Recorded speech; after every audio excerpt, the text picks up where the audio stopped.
back to our podcast, Culture Shock Therapy, where we get into a whole lot of therapy for all of the culture shocks we experienced as third culture kids.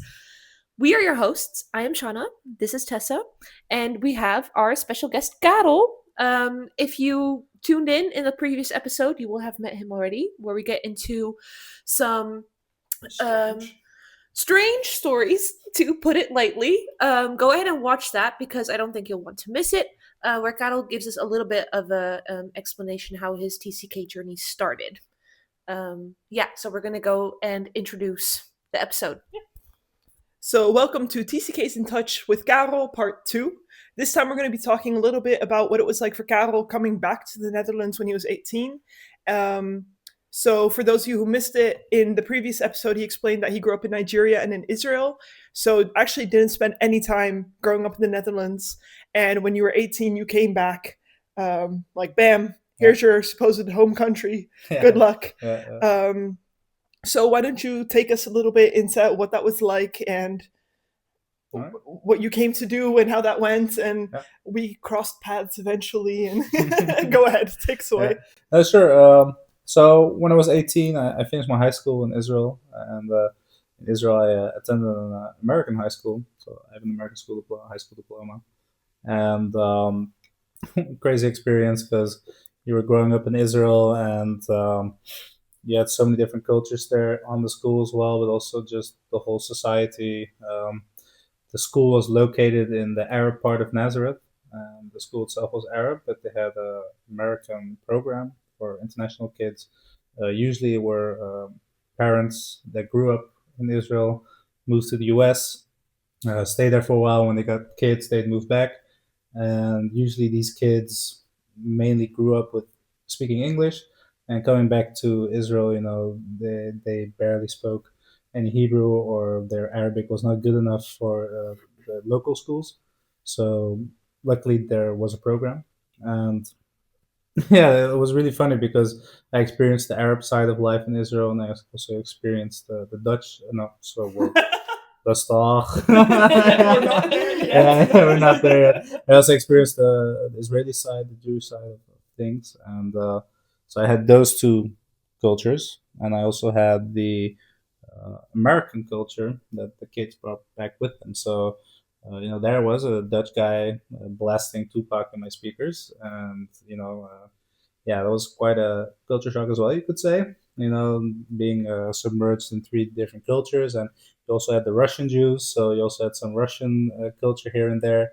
And super interesting. I'm sure we'll get into that later, but so I got my high school diploma, finished my school there, and first problem was that I didn't have a visa to stay in Israel, and my older brother had a similar experience where he had to move back when he was 18. Also because of the visa problem, it was very hard getting a visa there, and I could apply for a student visa and attend a university there, but the costs for tuition there were just sky high, and you'd probably pay, I don't know, around 10K for like a semester or whatever. And, Wow. Which for American standards is really low, but yeah, for us Dutchies, for us Dutchies, it's super high. It's incomprehensible. Because here, like I remember the first time I went to college in the Netherlands, it was like maybe max 2K, even less around that time. I think now it's at 2,500, and that's really like high. People are like freaking out about it.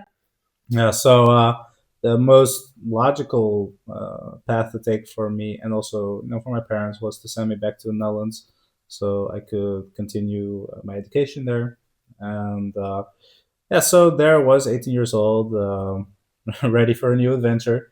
And I came to the Netherlands, and I landed in Gouda, where I attended college, and I also used to live there in dorms. Quite an experience.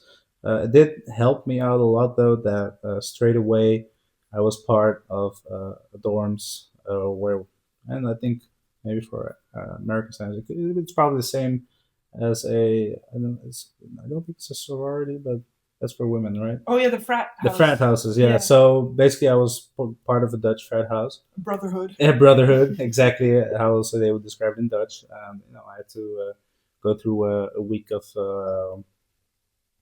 Ontgroening. Yeah, they haze you. Yeah, hazing. Yeah, a week of hazing where they made you do a lot of crap.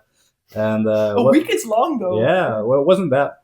Well, the things they made you do, I can't say too much. I took an oath. I can't. Really? Yeah, they're Dude. very strict about that. You had to like sign an NDA or Oh something? yeah, they forced me Ooh. to like not per se an NDA, but they did force me somewhere halfway through the week. They took okay, maybe I can say that. They took me blindfolded to some creepy room with a lot of candles, and they made me like they kicked me down, made me kneel. They were like sign the document, And Didn't you actually just maybe join a cult? I was gonna say this sounds a little bit more like. Well, I mean, like for like Dutch terms, studenticositeit, like it's actually pretty okay. It's not that much of a cult, I mean, like, but you did sign that you're not allowed to really disclose what happens. What happens there stays there, and of course you can kind of broadly explain these kind of things like I'm doing right now, but I'm not going to get into them. But so I was straight away from the get go. I was part of a group of guys. We all used to live on the same floor. I think a bunch, like 15 people, 16 guys. Were they internationals as well, or were No, they they were Dutch? fully Dutch. I was the only international kid there. So it was really nice for me because they're all peers, all around my age or a little bit older, and they kind of helped me settle into the Dutch way of life. They also really quickly taught me how Dutch students live. Involved a lot of beer, and a lot of the Dutch people watching this, they know what that's like, and it was a lot of fun. It did really help me settle into to the Netherlands, I think, and yeah, I do think that I thought in the beginning that it would be way easier for me to settle in and really pick up the slack, but to be honest, if you grow up in Africa and in the Middle East, and you move to the Netherlands where people are really uptight, they're very organized and super on time, for instance, there's going to be some clashes. Yeah. And in the first year of college, immediately a lot of teachers did not like me, not because of my character, but because of the fact that I was usually late.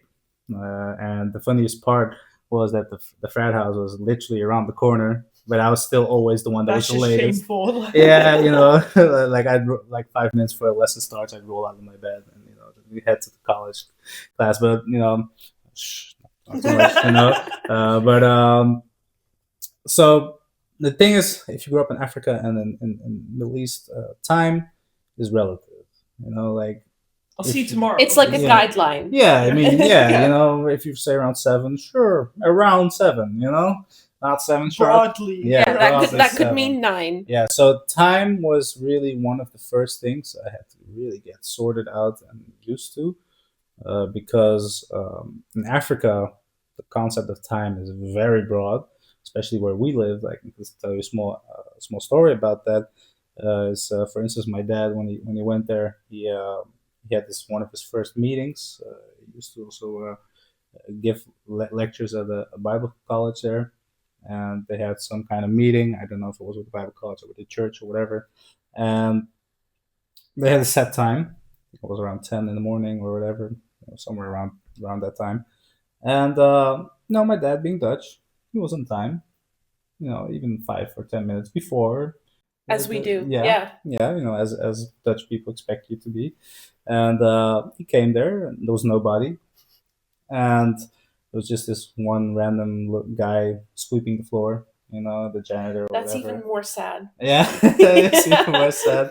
And so he came there, and he waited 15 minutes, half an hour, still nobody showed up, and after 45 minutes, my dad, was getting increasingly frustrated because, where are these guys? Back before you had smartphones, so you had like zero entertainment as well. You're just sitting there. Yeah, so he was just checking his watch the whole time, wondering where everyone was. He probably like rearranged his papers 5, 7 times. Where's everyone? And at some point, he had enough. He talked to the guy there. He was like, "Hey, where's everyone?" And he was like, "Oh yeah, they'll come when they want to come. They'll be here at some point." And he was like, "Okay, you know what? I'm gonna go home because our house was close to the place." He's like, "I'm gonna go home. Come get me when everyone's here." So how late do you think these people were here? You said it would start at what time? Around 10ish. Around 11, 10. I feel like maybe 12:30. I think maybe 3. Like, by the way, you're like, Oh, sorry. So you say 12:30? You say around 3? So I think Tessa's the closest. Yeah. Seriously? So yeah, so according to stories and what I recall correctly, is that somewhere around 3ish, 2ish, the guy from the place finally came to get my dad, and they all arrived around 3, around that time. And My lord. yeah, so for a Dutch person, That's is just purely extreme. offensive. Yeah. It's very offensive, Very disrespectful. and the Dutch person would lose their mind. That ever happened to him, and Man, I go crazy if someone's like 20 minutes late. I cannot deal with that. yeah, but they just would be like, whatever, okay, I feel like now's the time, I'll go. And that happens sometimes, and in Israel also, they're a little bit more Western, so yeah, they can be on time, but there's always this 1 or 2, 3 people, running late, and they always blame the traffic or say something else, but no, we all know they left too late, and whenever you're meeting up, even with friends, you'd be like, okay, we'll see you at 8, so you're there at 8, around 8:15, the first friend probably appears, and you're waiting on the rest, and it's half an hour later, you're like, yo, where are these guys, so you start calling them, and like, hey man, where are you, bro? We said 7, you're not here yet, and he's like, oh yeah, I'm like 10 minutes away, 10 minutes, I'll be there. So we wait 10 Lies. minutes. Yeah, lies. So we wait 10 minutes, still nobody. So we call him again. Hey, bro, where are you? Yeah, man, I'm just like, this roundabout over there? Yeah, I'm right over there, man. The guy wasn't even close. So it probably then after half an hour he'll show up, Yeah. and you'll be like fake angry, but then like, oh, whatever, he's here. You're here now, let's just go. Yeah, exactly. So, for me, coming to the Netherlands where they expect you to be there on the dot and even 10 minutes before, perhaps, that was like the biggest thing for me to get used to. I really couldn't get used to that in the beginning. I really had to force myself. I had like 3 different alarms, just to make sure I remember I have to be on time. And I think right now, yeah, I think it's in my system. I was on time for you guys, right? You really were. We were impressed. You were here at 6:35, and so that's 5 minutes. Yeah. As I was like driving in, Your sister was also walking. late then, huh? But she's here weekly, That's just... And to be fair, I told Tess I did need to take a nap before I came because it's been a few days. But yeah. So time. Yeah.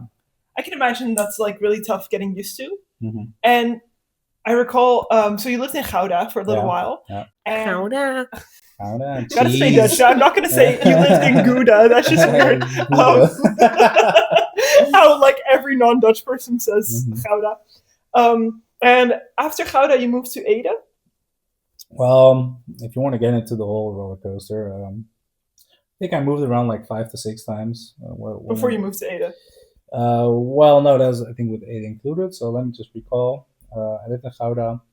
I moved to Putten. From Putten, I went to The Hague. From The Hague, I finally moved to Ede.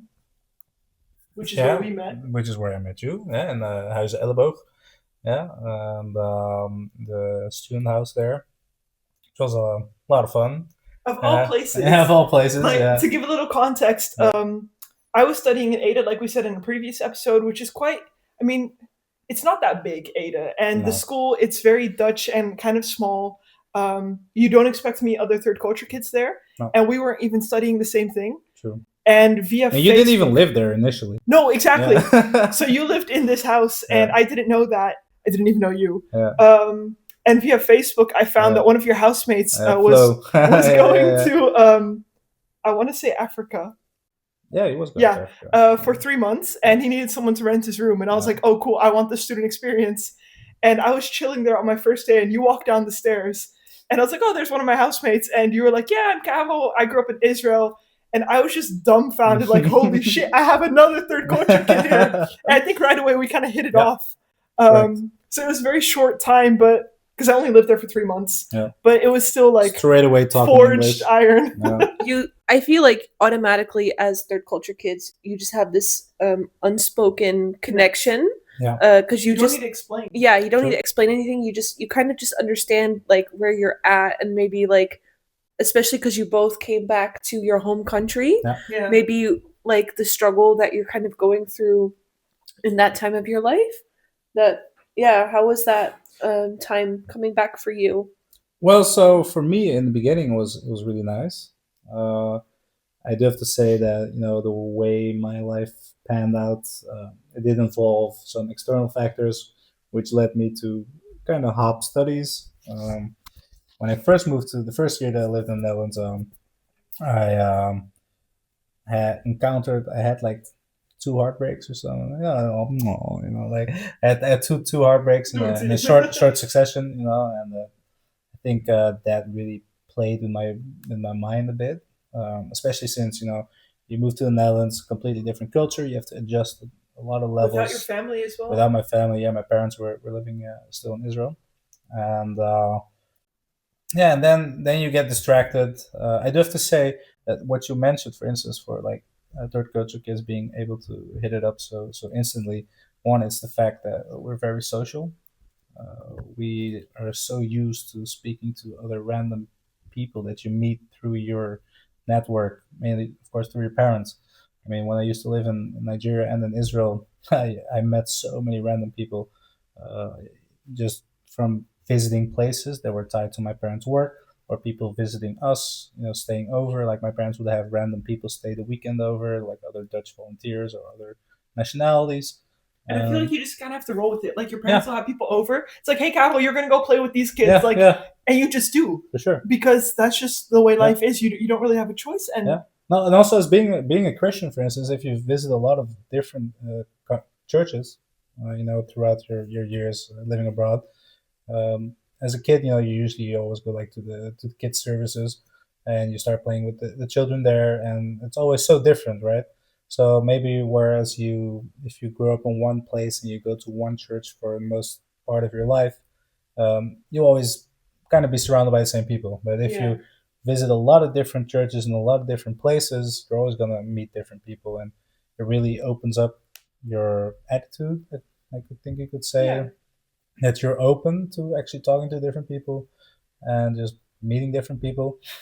And I think also when we first met each other, I think what really made it easy for us to connect was the fact that if you grow up as a TCK abroad, you usually have a lot of overlapping experiences. Even though you live in completely different places, you still have a lot of things that connect you, even if it's only like the schooling system. The fact that you go to an international school, you're with a lot of different nationalities already. Having to explain where you're from every time. Yeah. Like whatever. Okay, you're Dutch, cool. That's it. And you just go about your day. And the thing is, I think also maybe a lot of the same cultures. Well, not same culture, but like the school culture itself. I always feel there's a lot of influence from America when it comes to those settings. Don't you think? Yeah, but I also feel like all international schools just kind of have this culture where The international culture. yeah, but like wherever you go, it'll kind of be the same. Yeah. So our experiences in high school, I think all three of us will be able to have a lot of things we relate on, even though I mean. But it's also maybe the culture you consume. So, for instance, music or movies or whatever. Most people growing up abroad or in an international setting will have experienced the same experiences. I don't know, watching Disney movies or whatever. Like you always have something to chat about, and you understand the pop culture references. If you just throw out some random references, most time you can connect on that because, like, oh, that as well, cool, and then being here, like, no one understands you. Yeah, but also the other way around. Like, my friends will still say things sometimes. I have no idea what you're talking about, and they're like, "Oh, but this is like childhood." I had a very different one. I always also have that, even till this day, when I just chill with really my Dutch friends. Because I have also made a lot of Dutch friends living here over the years, and the things that they completely go ballistic about, like about their childhood, I'm like, Sounds a bit boring. Yeah, do I know this? No, I don't think so. Like something simple? Kraft mac and cheese. Oh my gosh. Yeah. It's the bomb. Yeah. And my friends here are like, what is that? I gave it to Koen one time, and he thinks it's utterly disgusting. I mean, it is, but just... What about hot Cheetos? Oh my gosh. You love Hot Cheetos, Hot are, Cheetos the are the bomb. best, but you Yes. have orange fingers for days. Who cares? It's worth it. Yeah, it's worth it. No, I mean, like these small things. There are Yeah. places we can get them here, by the way. I don't know. Yeah, okay. Expensive though. Yeah. I have a cheap place next to my work, by the way. So Awesome. call me if you need. But back to You know Like, what? this is like exhibit A, I feel Yeah. like, of like shared experiences. yeah. Yeah. Something as dumb as Do Cheetos. you know what's funny? I'll actually tell you something funny. I kind of set up like a small business when I was a little guy, like in high Little school. entrepreneur in the making. Yeah. So what happened is that my parents would always get a lot of Dutch products, and a lot of my Hagelslag, yes. yeah, and my fellow co-students, they would see hagelslag and they would lose their mind. They're like, bro, this is supposed to go on a cake. Why are you putting this on your bread? Are you mental? Like, like what's wrong with you? And we're just like, no, it's tasty. Here, have a bite. So I kind of introduced them to these Dutch like kind of foods, and they'd all love it. So I'd even I'd usually trade sandwiches, or I'd tell them, hey, listen, you want my sandwich? Cost you like maybe 4 shekels, 3 shekels, or whatever, 5 shekel. And there was this one guy I'd even sell sandwiches to. And I didn't tell my mom. I was like, Mom, I'm hungry. Make me more sandwiches. So I always had a huge pile of sandwiches, and I'd always sell my sandwiches to this kid. Your poor mother. Yeah. Does she know? I think in the end she knew. I think I told her at some point. Yeah. I mean, I think it gets a little bit suspicious if your kid is getting like 15 Yeah. I'm gonna be needing 20 sandwiches because I'm just a bottomless pit. I'm gonna growth spurt. Yeah. But I also, like, for instance, ontbijtkoek, Yeah. for international followers, it's like this. I don't know, but what can you compare it to? Gingerbread? No. It's a bit No. gingerbready. Yeah, But it's more cake, like it. ginger It's more cake. cake. Yeah. Yeah, so it's like this super Dutch thing. You eat it in the morning with a lot of butter, and some people even put sugar in it, and it's delicious. So my mom also, when my dad loves this stuff, so we always used to get a lot from guests or take it with us, and I'd also take it to school, and people, like the guys there, they would be like, "Whoa, what is this?" Because nowhere in America like, you get close to something like that, or even anywhere else in the world. It's Yeah. super Dutch. Yeah. Parel Kandijkoek, for instance, and so I'd actually like conduct business trades with my other friends. Like I actually bring them ontbijtkoeks from the Netherlands. Like I take it with me, and they'd give me American products. That is so smart. Jolly Ranchers or Hot Cheetos or whatever. Jolly Yeah, Ranchers. Jolly Ranchers are awesome.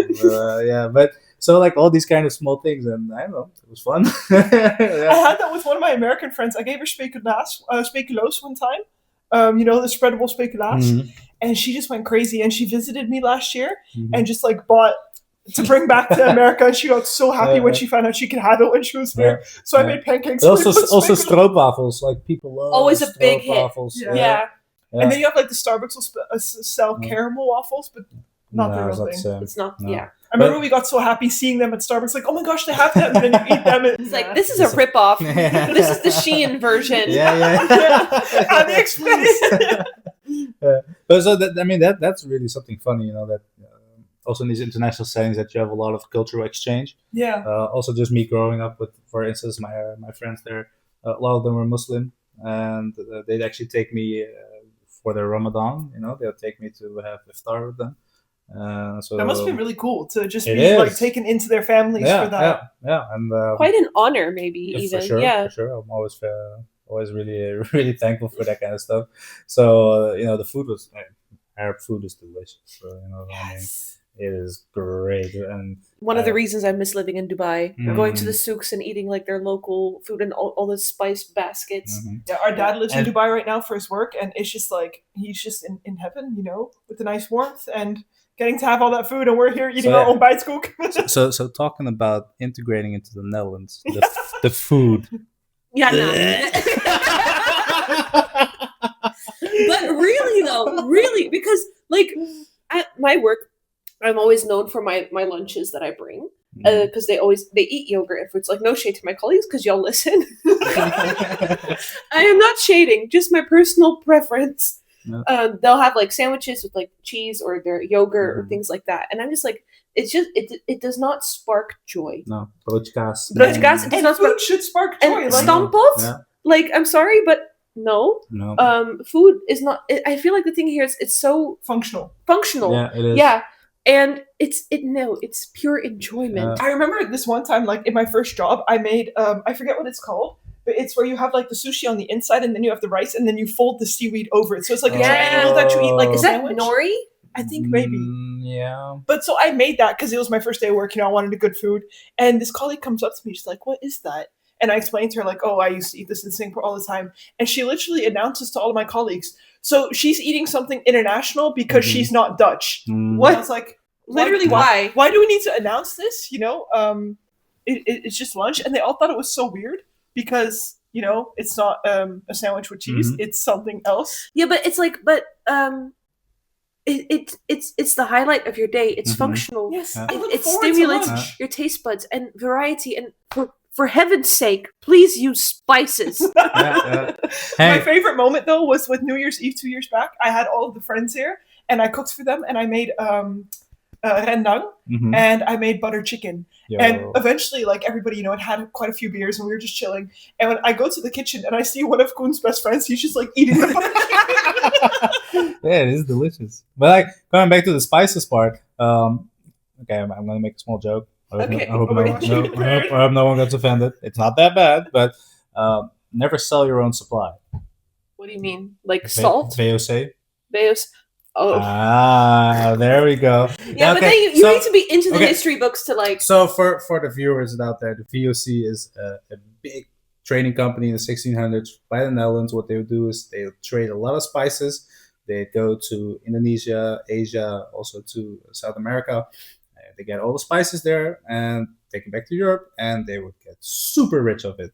And the funniest thing is the two biggest countries that have done this are the Netherlands and England. And they have the most bland food. Yeah, both countries have the worst food ever. They use 0 spices. Why? Because they're making profit of it. They're selling it, But it's like, if you see like pictures, it's just like, I don't want to be offensive, but it just looks like gray. But I mean, I was about to go make it worse. I was like, it just looks like a bowl of puke, It was like, yeah. I mean, erwten soup, it really does look like a bowl, but erwten soup is nice. It looks like baby vomit. Yeah. It does. I do feel like, but erwten soup is one of the only exceptions. Maybe. Yeah, that's really good. And of course, but the thing is though, the other Dutch word, the coquetje is like it. The other Dutch word for erwten soup being snert, that makes does not help because that sounds like snot. Yeah. I was so confused when people were like, "Hey, you want some snert?" And I was like, "No, what is snert? What do you mean? It just sounds disgusting." But okay. Yeah. So food. That was one of the biggest things I also had to get used to in the Netherlands. I till this day kind of still really have a very big distaste for Dutch food. Growing up as well in Africa and then Israel, whenever my parents would like make Dutch food, my dad, he'd get nostalgic and he'd be like, "Oh, Marita, please make some nice Dutch food again, like some Brussels sprouts, some spruitjes, with boiled potatoes." Yeah, boiled potatoes and boiled Brussels sprouts. Meat. Yeah. And he'd be there just delicious, enjoying it, and me and my brother would be like, "Why do you hate me? Like, why do I have to eat this, Mom? Couldn't you make something else?" So till this day, I still really dislike Dutch food, and whenever I cook, it's always some kind of curry or something tasty with a lot of spices, a lot of flavor. And Amen. Yeah. Yes. So being on time, Dutch food. What more could I think about the Netherlands? Okay, maybe it's also one of the hardest things here is that people really think in boxes. Yeah. Quickly, if you fall out of the box, Yeah. they don't know what to do with you. Yeah. Like, I think that the experience that I shared earlier with my studies, I was the only international kid, and he just told me, like, you're incapable, go work at the bakery, because he had no idea what to do with me. Yeah.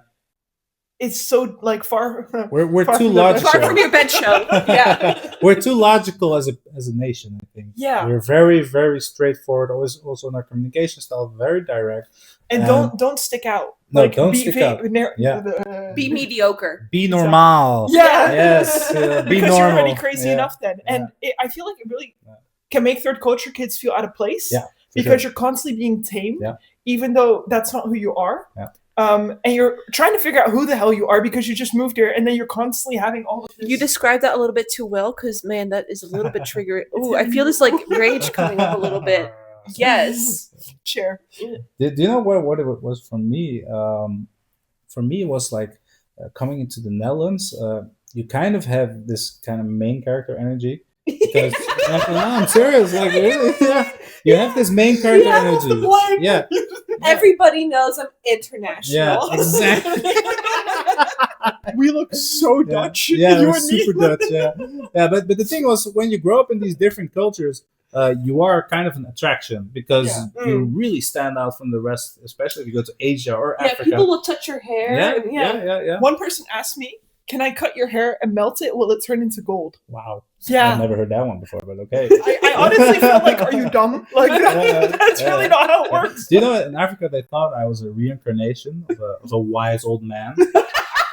Because they really thought I was a reincarnation because they could not understand the fact that a baby could have white hair, gray hair, white gray hair. You know, and they really thought I was a reincarnation of a wise old man.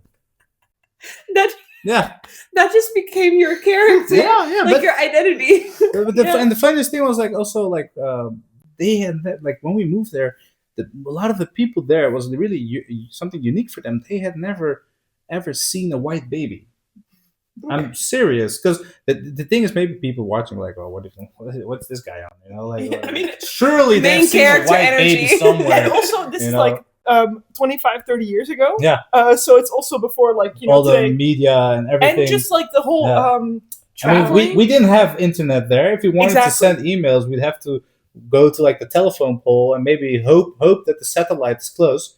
So we could actually send something, you know. We didn't have phones or whatever. Yeah, and I mean, if you look at Africa now as opposed to 30 years ago, it's such a difference in their, the development. Yeah, because I'm like, I randomly, like, when I first started going, all of a sudden I randomly get a lot of friend requests on Facebook from all these old Nigerian people. I'm like, whoa, where did these guys come from, you know? You could start a fan page. I mean, be normal, please. So the thing about it was so weird because really for them, they had never ever seen a white baby, and there I came, and also my brother, and he had red hair. Also, wow, even more bizarre. Fire. Yeah, like. But also for us white people, that is also quite crazy. True. But it was just super abnormal for these people, you know. And the thing is, while I was growing up, you know, I was always the cool guy, the cool cousin that was always abroad and grew up outside of the Netherlands. And also when you go to Israel, you know, like you're super obvious because you're super blonde, and a lot of people there are usually a little bit more dark skinned, you know, got a tan, and you just jump out, you know. They used to call me the El Abiad, the white one, you know. So you know, like usually if you're talking about some white guy, most of the people know, okay, this guy, you know. And I've seen him walk around. Yeah. You know, you've definitely, because you know Nazareth, you always have a couple of areas where you've got the central square or the central main street, and I was literally the only white kid, super blonde, walking around in one of the uniforms of their schools there, and maybe a lot of them thought he's just an albino. Could be, you know. But so I don't know. So you know, the thing is, when you grow up internationally, you do get a lot of attention from people. Even if it's just the locals, but also from people, other internationals there. People are always interested in you because they all know, hey, you've got a story, and you know that they've got a story. And that's why you also connect very well because you're genuinely interested. You want to know, hey, where are you from? You know, oh, cool. I feel like TCKs are very open people. Yeah. Because we like to connect with others and we're interested and we can relate easily. And but the thing is, people do find you interesting. Yeah, and genuinely. It's not just like politely and then you become a nuisance or a bother. So then you come to the Netherlands where we have this very like strict culture where standing out is almost a sin. It's frowned upon, Yeah, it's really frowned upon, and people really don't appreciate it because they'll think that you're arrogant.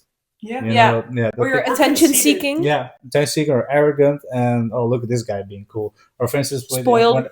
Your last episode, you said, you know, when you're speaking a lot of English, you were really scared. You know, you didn't want to show, or for you, Shanna, for instance, you know, that you didn't want to show that you were international because you know at that moment that if I do, people will frown upon it because, oh, look at her being cool. Yeah. You really pay attention to our episodes. Thank you.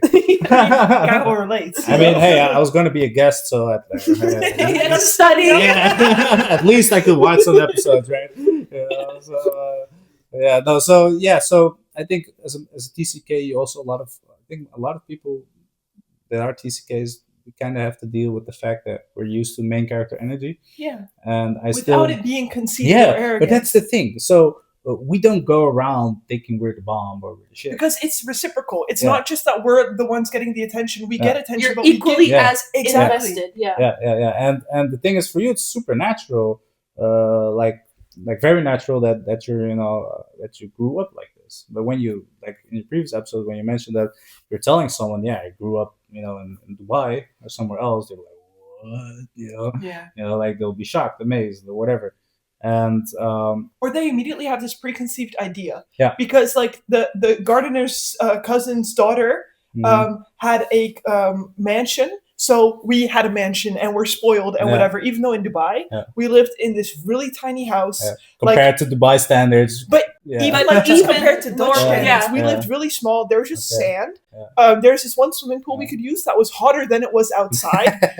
It was not a luxurious life that we lived. But to the Dutch people, you lived in Dubai. Yeah. Exactly. That's all they hear. And it's really hard to have people understand what it was like, because a lot of people will often say, when we lived in Singapore, oh, you were rich. I'm like, no. If you look at, what was coming in every month, yes, it's more than Dutch standards, but life is also 4 times more expensive there than it is here. Yeah. Like the standard weekly grocery trip, I remember in Singapore, would be like $1,000. Exactly. And here that's unthinkable, and it's not like we were buying caviar. We were just buying like the normal products, and even people with the best intentions, they form this idea of you where it just eventually you think like, never mind, Then sure, then you can go ahead and think we had a chauffeur. Doesn't bother me anymore.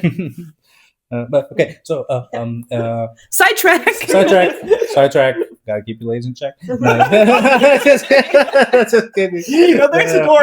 I'm sorry. Forgive me. No, all right. So I think tracking back to the fact that we sometimes feel like a main character. The thing is, you sometimes have people that they try to be the main character, but we just are. But it feels weird.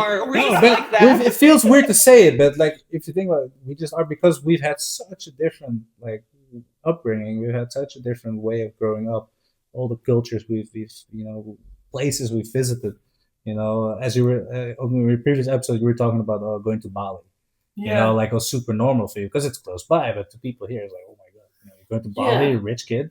And we thought that of people going to France and to Italy, and it's there's. But then you come here to the Netherlands and people really frown a little bit upon that, because like, oh, look at them being cool. They think you're showing off, but you're not, because this is your life. You're trying to relate. This is your life. This is how you literally grew up. And it's so hard to constantly filter everything because you're trying to relate and find that common ground, but there really isn't a lot, especially in the beginning. I feel like the longer we live here, the more common ground you find, because we've all Dutchified. And the deeper your friendships go, that you can kind of get into it. And it always depends on the people, of course, but it's frustrating having to constantly be so on, feeling every little sensation in the room. I want to ask you something.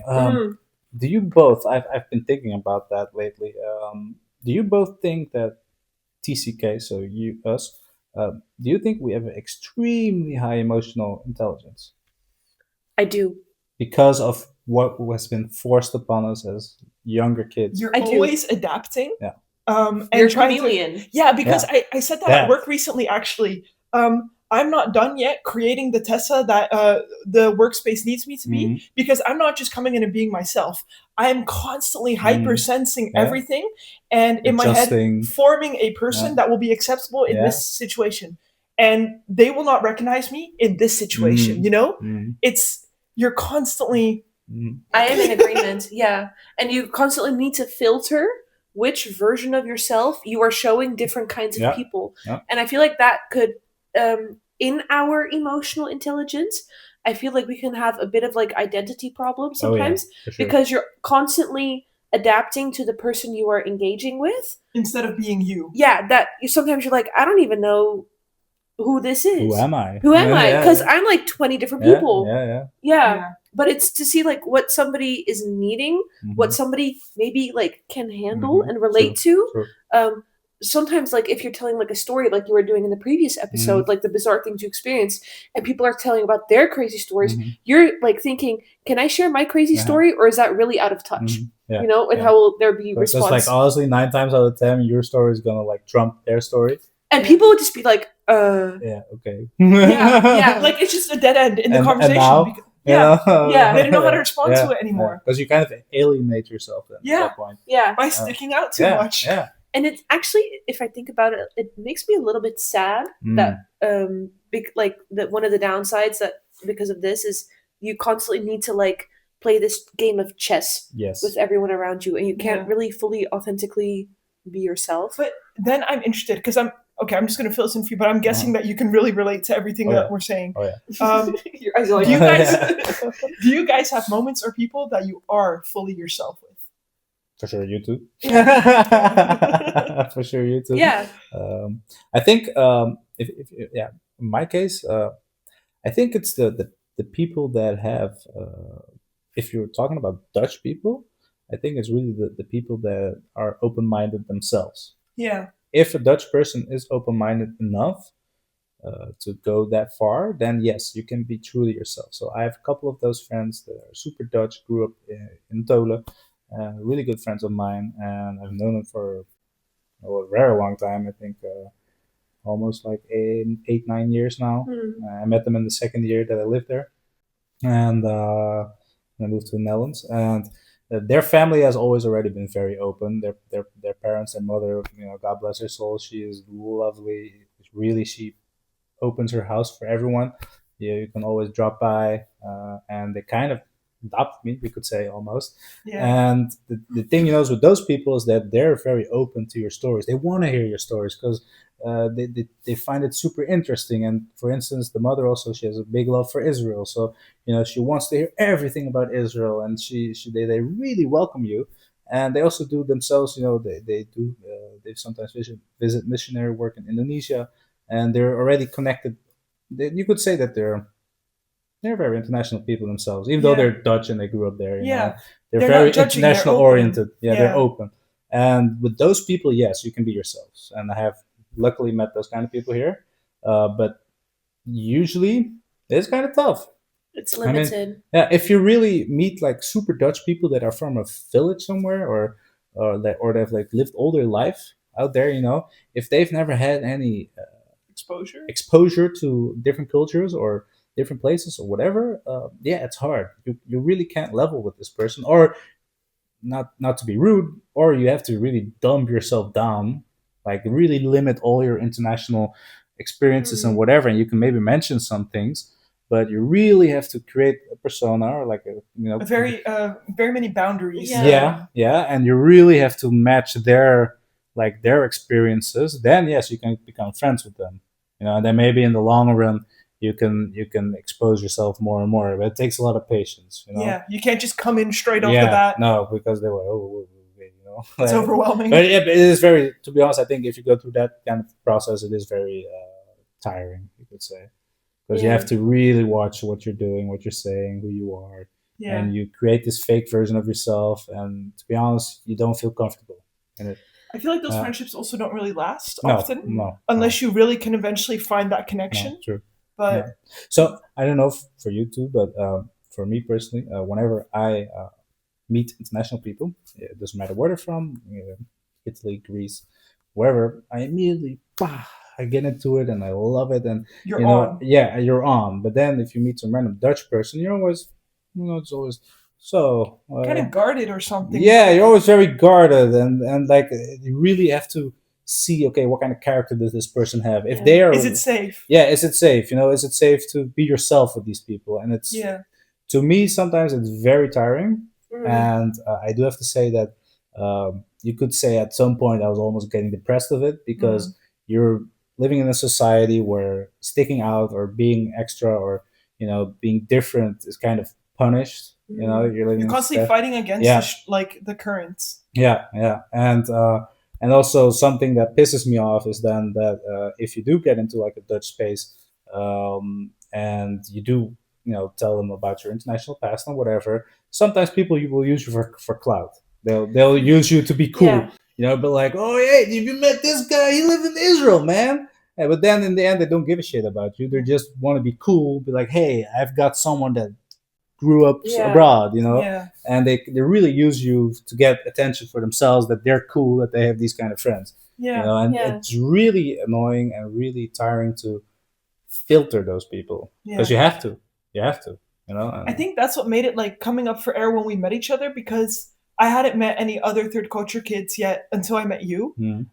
And what I find funny is that, we clicked in the first instance, but then now as well, like, you're close with my sister as well, Mhm. even though you met via me. Yeah, And later on. it's just, it's not this thing of, oh, you're my sister's friend. You're No, just no. immediately all Yeah. connected, And I remember back then, as you grew up in Israel, I grew up in Singapore, I would call you fake Israeli. Yeah. You'd call me, you're still fake Israeli in my phone, and I'm fake Singaporean. Yeah. But coming back to her about the camouflage, the chameleon comment, I do think that TCKs, me especially, that's how I've always felt. I've always been camouflaging myself to fit every single surrounding that I've been in. And I got so good at it that sometimes it scared me because I'd be this completely total extroverted different person with a certain group, usually internationals. I'd be super extroverted, hyped and pumped.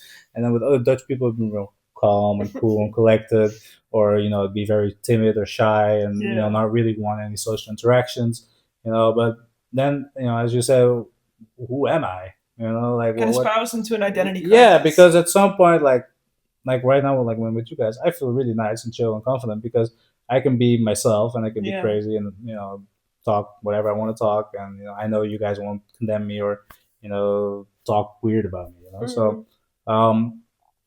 I think as a TCK, it's very important to find those kind of people. And also, I do think even if you do settle somewhere, always stay in touch with your international roots. Very important.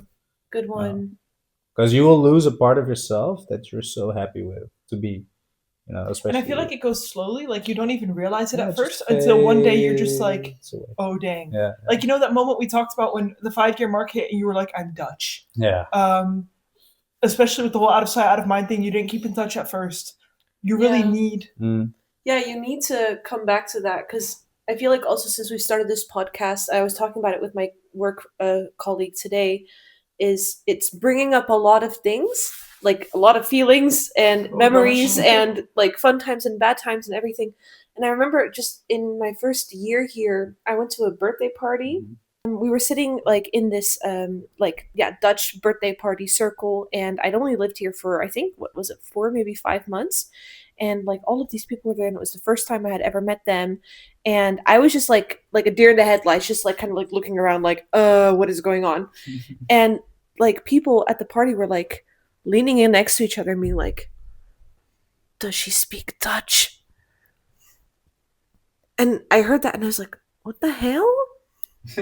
You can talk normally. You can talk you can literally like ask me like do you speak Dutch? Yeah, like I felt like a zoo animal. Was it like just purely because of your accent, or? It might have been, but I feel like they knew that I had can't come from a different country, so they just assumed that I couldn't speak the language. But yeah. I feel like that just kind of depicts like what it can be like for a third culture kid coming back and trying to fit into this culture that's not yours. And yeah. So going off that, I feel like we can go ahead and outro the episode. Episode. For starters, I would really like to thank, I mean we would really like to thank Carel for being here. That was a pleasure. Coming all the way from Gouda to Nijkerk to film this with us. From Gouda. We missed it in the episode, but thank you for the wine. You're welcome. Greatly appreciate it. Maybe you can show the bottle, You show the bottle. Some nice Israeli Joshua wine that we're going to drink the next time that we see each other. Yeah. We got to do a taste test. Mic test first, then taste test. Sounds good. Sounds great. So we look forward to having you back, and we can get into a lot more of the stories and everything that we've been able to relate on, and some of the wild things that we were not able to relate on, but that are like purely something for you. In the meantime, please like, share, subscribe, and comment. The whole Ram Bam. The whole Ram Bam. It really helps us out a lot, and we really genuinely appreciate all of the interaction. So that just about That's it. does it. See you next week for episode 10. Thanks for listening. Bye. Bye. Bye.